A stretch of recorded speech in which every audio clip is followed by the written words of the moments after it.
Hello guys, आज है class 12 के अकाउंटेंसी का वीडियो नंबर 29 और आज के इस वीडियो में हम लोग न्यू टॉपिक कवर करने वाले हैं जो है हिडन गुडविल। हम लोगों ने revaluation account, partners capital account और बैलेंस शीट तो बनाना सीख लिया और उन सब क्वेश्चन में जो गुडविल का वैल्यू था वो रेडीमेड गिवन था कि पार्टनर जो है, न्यू पार्टनर जो एडमिट कर रहा है वो एक प्रीमियम फॉर गुडविल लेकर के आ रहा है या वैल्यू ऑफ द फर्म का गुडविल का दिया हुआ रहता था, उस पे फिर न्यू पार्टनर के बेसिस पे हम लोग गुडविल का कैलकुलेट करते थे। बट कभी कभी ऐसा भी हो जाता है कि गुडविल दिखे नहीं, तो ये मत समझना कि अच्छा सर तो बताए थे कि नया पार्टनर आएगा तो प्रीमियम फॉर गुडविल लाना ही होगा और कैपिटल लाना ही होगा। तो बात बिल्कुल सही है, नया पार्टनर अगर आता है उसे प्रीमियम फॉर गुडविल लाना भी पड़ेगा और कैपिटल तो एज यूजुअल लाना ही पड़ेगा। But goodwill of the firm देखने को नहीं मिल सकता है, वो एक क्लू छोड़ करके जाएगा जो तुम्हें पता करना होगा कि गुडविल ऑफ द फर्म है कितना, क्योंकि उसी के बेसिस में ही हमारा न्यू पार्टनर का प्रीमियम फॉर गुडविल निकलता है। Am I clear? बात अच्छे तरीके से समझना। तो जो हम लोग कैलकुलेट करके गुडविल ऑफ द फर्म निकालेंगे, मतलब गुडविल का वैल्यू तो छुपा हुआ था, तो उसे ही हम लोग बोलते हैं हिडन गुडविल। क्लियर है? अब देखो बोर्ड क्या बोलती है। Sometime the value of the goodwill is hidden in the question. In such case, the amount of goodwill is calculated on the basis of total capital of the firm. देख लो, goodwill hidden रहेगा, फिर भी हम लोग निकालेंगे किस basis पे? Total capital of the firm, जिसको इनडायरेक्टली बुकिश लैंग्वेज में बोलते हैं कैपिटलाइज वैल्यू। कैपिटल को कैपिटलाइज करेंगे, कैपिटलाइज वैल्यू का अपने टर्म में बोलते हैं 100% वैल्यू निकालना, शुद्ध टर्म में निकालिए 100% value of capital. Then and the profit sharing ratio of the firm, मतलब ये दोनों चीज का होना बहुत मैंडेटरी है कि कैपिटल न्यू पार्टनर का मतलब कैपिटल और उसका प्रॉफिट शेयरिंग रेशियो। ठीक है, देखो तुम्हारे सामने एक क्वेश्चन है छोटा सा, इस क्वेश्चन में ही तुम ये टॉपिक को फुल कवर कर लोगे और ये बीच में जो जगह है ना, इसमें हम लोग क्वेश्चन सॉल्व करके कंप्लीट करेंगे हिडन गुडविल को। क्वेश्चन है कि न्यू पार्टनर मान लो सी है, वो एडमिट कर रहा है, she is admitted as a partner for 1/4 share. 1/4 share उसका कितना है? न्यू प्रॉफिट शेयरिंग रेशियो दिया हुआ है। देन वो कैपिटल कितना ला रहा है? 50,000 रुपीज। ठीक है, कैपिटल दे दिया। और ए और बी जो ओल्ड पार्टनर था उसका कैपिटल ए ने लगाया था 70,000 और बी का 60,000। क्लियर है? ये सारे डेटा हमारे पास अवेलेबल है। देन अब क्या स्टेप्स फॉलो करना होगा? Following steps to be followed. Step 1, total capital of the firm हमारा सबसे पहले निकालना, हमारा जो काम होगा total capital of the firm find out करना। ठीक है, तो किस बेसिस पे होगा? New partners capital. New partner capital कितना है सर? 50,000। न्यू पार्टनर्स कैपिटल लिखा है 50,000, दिख गया। देन रिवर्स ऑफ हिज और हर शेयर, यहां सी जो भी है, हिज और हर जो भी है उसके शेयर को उल्टा कर दो, रिवर्स कर दो। यहां पे कितना है? 1/4 है ना, तो यहां पे लिखेंगे सर 4/1। जब शेयर को उल्टा कर दोगे ना, वही हो गया तुम्हारा कैपिटलाइज वैल्यू, मतलब ये total capital of the firm. तो कितना हो गया? 2 लाख रुपया हमारा क्या हो गया? Total capital of the firm, याद रखना। देन अब तुम्हारा नेक्स्ट काम क्या होगा? स्टेप 2 में चले आओ। देखो सबसे पहले हम लोगों ने total capital of the firm, मतलब यही कैपिटलाइज वैल्यू कर लिया कि एक कैपिटल दिया था उसको 100% का वैल्यू हम लोगों ने फाइंड आउट किया, 2 लाख रुपया टोटल कैपिटल। देन स्टेप 2 से हमारा गुडविल फाइंड आउट हो जाएगा। Goodwill equals to total capital of the firm कितना है? 2 लाख रुपया, लिख दो। उसके बाद माइनस क्या है? Combined capital of all the partner, plus अगर कोई रिजर्व्स या एक्यूमुलेटेड प्रॉफिट है तो उसे ऐड करेंगे कंबाइंड कैपिटल से।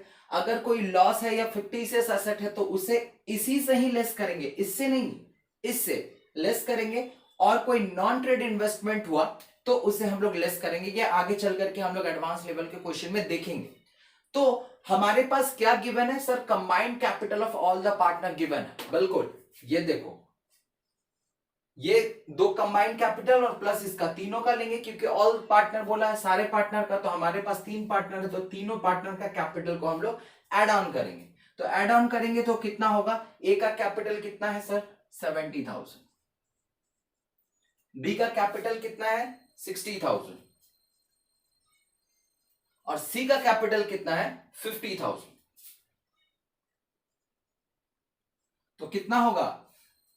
70 प्लस 60 1,30,000 1,30,000 प्लस 50 कितना होगा 1,30,000 प्लस 50 इक्वल्स टू 1,70,000 सॉरी कितना होगा 1,80,000 1,80,000 1,80,000 अब हमारा जो टोटल एक्स्ट्रा वैल्यू हुआ वो है 20,000 that is your value of goodwill यही है जो हिडन था उसे तुमने फाइंड आउट किया क्लियर है ये छोटा सा कॉन्सेप्ट है ये दोनों स्टेप करोगे तुम्हारा गुडविल का वैल्यू आ जाएगा देन फाइनली क्या करना है हम लोगों को अगर क्वेश्चन में दिया रहा है गुडविल निकालेंगे देन जैसे सवाल करते हैं हम लोग रिवैल्यूएशन पार्टनर्स कैपिटल और बैलेंस शीट एज यूजुअल हम लोग क्लियर करेंगे क्लियर है चलो नेक्स्ट एग्जांपल से और समझते हैं तो गाइस पहला क्वेश्चन बोर्ड में देखो X and Y are partners in a firm sharing ratio 7:3 ये ओल्ड रेशियो है their capitals were 4 lakh and 3 lakh they admitted Z as a new partner for 1/6 share in profit Z brought 2 lakh as his capital calculate the value of goodwill and record journal entries ठीक है हमें जो data चाहिए हमको वही मतलब है क्या करना है हमें Z का कैपिटल चाहिए और उसका शेयर चाहिए बस क्योंकि हमें क्या फाइंड करना है total capital of the firm तो न्यू पार्टनर्स कैपिटल कितना 2 लाख और उसके शेयर को रिवर्स करेंगे 1/6 है तो 6/1 करेंगे तो हमारा ये टोटल कैपिटल आ गया 1,12,00,000 रुपए कोई दिक्कत देन नेक्स्ट दूसरा काम है हमारा गुडविल ऑफ द फर्म मतलब गुडविल निकालना तो क्या करते हैं टोटल कैपिटल से कंबाइंड कैपिटल माइनस करते हैं क्योंकि यहाँ रिजर्व्स है नहीं फिक्टिशियस एसेट्स है नहीं तो हम लोग सिर्फ कंबाइंड कैपिटल को माइनस करेंगे तो हमारा टोटल कैपिटल है 12 लाख उससे कंबाइंड किया हम लोगों ने टोटल कैपिटल 4 लाख एक्स का 3 लाख वाई का और जेड तो खुद 2 लाख रुपए ला ही रहा है तो हमें पता चल गया कि गुडविल ऑफ द फर्म कितना हो गया 3 लाख अब अगर गुडविल ऑफ द फर्म पता चल गया है तो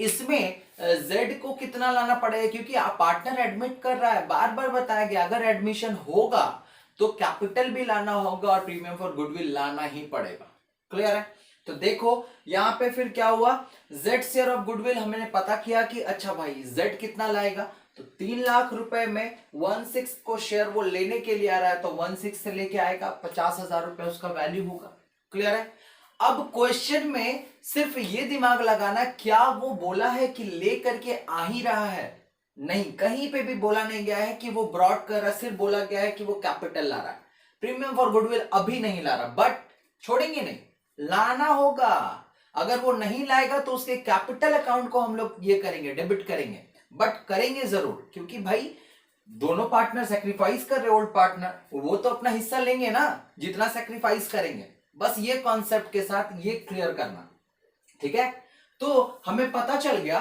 कि 50,000 रुपया जो है जेड का शेयर है गुडविल में ठीक है तो वो लाया क्या है वो लाया है सर 2 लाख रुपए जो बैंक अकाउंट में जाएगा हमारे फर्म का तो जर्नल एंट्री क्या होगा बैंक अकाउंट डेबिट टू जेड्स कैपिटल ये तो हम लोगों ने सीखा हुआ है ट्रीटमेंट ऑफ गुडविल के समय देन नेक्स्ट काम सर बोला नहीं है कि यहाँ पे कि प्रीमियम फॉर गुडविल जेड लेकर के आ रहा ठीक है कोई दिक्कत नहीं सर ने तो बताया था कि जब प्रीमियम फॉर गुडविल लेकर के नहीं आया बोला रहेगा तो उस पर्टिकुलर पार्टनर के करंट अकाउंट को डेबिट करेंगे ट्रीटमेंट ऑफ गुडविल का जो केस नंबर 3 है वो याद करो वीडियो में बताया गया था नहीं भी याद है तो समझ लो पार्टनर अगर प्रीमियम फॉर गुडविल नहीं लाएगा तो उस पर्टिकुलर पार्टनर के करंट अकाउंट को डेबिट करेंगे हम लोगों ने किया है sir Jades current account debit कितना से 50,000 ये पैसा कौन खाएगा ये पैसा ओल्ड पार्टनर किस रेशियो में खाएगा सर सैक्रिफाइसिंग रेशियो तो यहाँ पे कुछ दिया गया नहीं यहाँ पे सिर्फ 1/6 बोला गया हम लोगों को पता है कि जब इस तरीके से रहेगा तो हमारा ओल्ड प्रॉफिट शेयरिंग रेशियो हमारा सैक्रिफाइसिंग रेशियो होगा देन हम लोगों ने वही किया 50,000 रुपए को 7:3 के रेशियो में हम लोगों ने डिवाइड किया यही हमारा सैक्रिफाइसिंग रेशियो है 35 और 15,000 हमारा वैल्यू आ गया तो बस ये है हिडन गुडविल का छोटा सा सवाल ठीक है हम लोग नेक्स्ट वीडियो में हिडन गुडविल के साथ और कुछ एड ऑन करेंगे ठीक है और हिडन गुडविल के पूरे कॉन्सेप्ट को क्लियर करेंगे क्लियर है तो मिलते हैं क्या नेक्स्ट वीडियो में ना तो तब तक के लिए stay with me thank you